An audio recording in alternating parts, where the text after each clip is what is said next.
Did you know the line was planned to house 9 million people in just 34 square kilometers of space? Sounds crazy, right? So what's actually happening with this wild project in 2025? Let's break it down quick, simple, and no hype. Originally, the line was supposed to be 170 kilometers long. That's longer than the distance between some major cities. And it wasn't just long, it was supposed to be super tall too, with buildings reaching 500 meters into the sky. The idea was to house 9 million people by 2045. Sounds wild, right? But here in 2025, that plan has been changed a lot. The updated plan now focuses on building only a small part of it first, somewhere between 2.4 to 5 kilometers long. That smaller section is expected to be home for around 300,000 people by 2030. So instead of 9 million people, now it's about a test group, a kind of mini line. Does that sound like a big change? Because it is. And this shift didn't just happen randomly, it's due to money, engineering issues, and how long everything actually takes to build. Is construction still going on? Yep, construction is still happening. But it's all underground and groundwork for now. By April 2025, over 4,500 concrete piles have been driven into the desert. These piles are like giant nails that hold up the structure. They've also been digging long trenches and laying the base. From the sky, this looks like a big scar running across the sand. There are also worker camps, new roads, and utility pipes around the site. All of this shows that they haven't stopped working, but they're still in the early stages. Big moment coming up soon though. By the end of 2025, they plan to start building upward. That's when the mirrored towers might finally start taking shape. Question for you. Here's where things get tricky. So far, more than $50 billion has already been spent on NEOM and the line. And if the full version were to be built, the price tag could go up to $8.8 trillion. Yes, trillion. That's way more than Saudi Arabia's entire yearly budget. So yeah, this is no small deal. Because of this, the government's Public Investment Fund brought in outside experts in 2025 to take a closer look. They want to know, is this thing really possible? And is it worth it? And even if they only build the smaller version, some experts believe it could still take 50 years to fully finish, especially if the money doesn't come from the government and has to be raised privately. So, would people still be excited about this project 50 years from now? Let's talk about why the line is so difficult to build. First, there's the desert. The ground isn't steady. It shifts. That makes it hard to build tall buildings.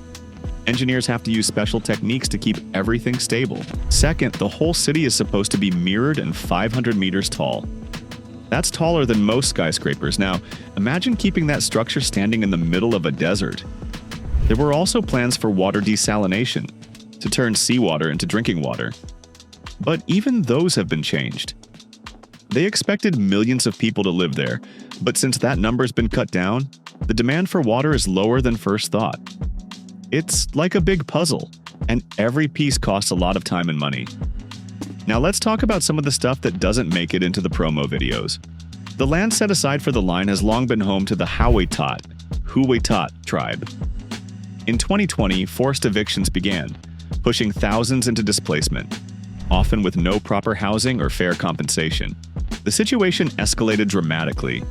Tribal leader Abdul Rahim al-Huwaiti was shot dead by security forces when he protested giving up his land. Others were arrested, at least 47 tribe members faced detention, and several were even sentenced to death for resisting eviction. UN experts and human rights groups firmly criticized these actions, calling out the lack of prior consultation and urging respect for housing rights. Migrants from countries like India, Bangladesh, and Nepal form the backbone of the labor force on the line, but the conditions? Far from futuristic. An undercover ITV documentary revealed 16-hour workdays, often 14 days in a row, with workers commuting 3 hours unpaid each way and barely getting 4 hours of sleep a night. And the tragedy of lives lost is staggering. An estimated 21,000 migrant workers have died since construction began.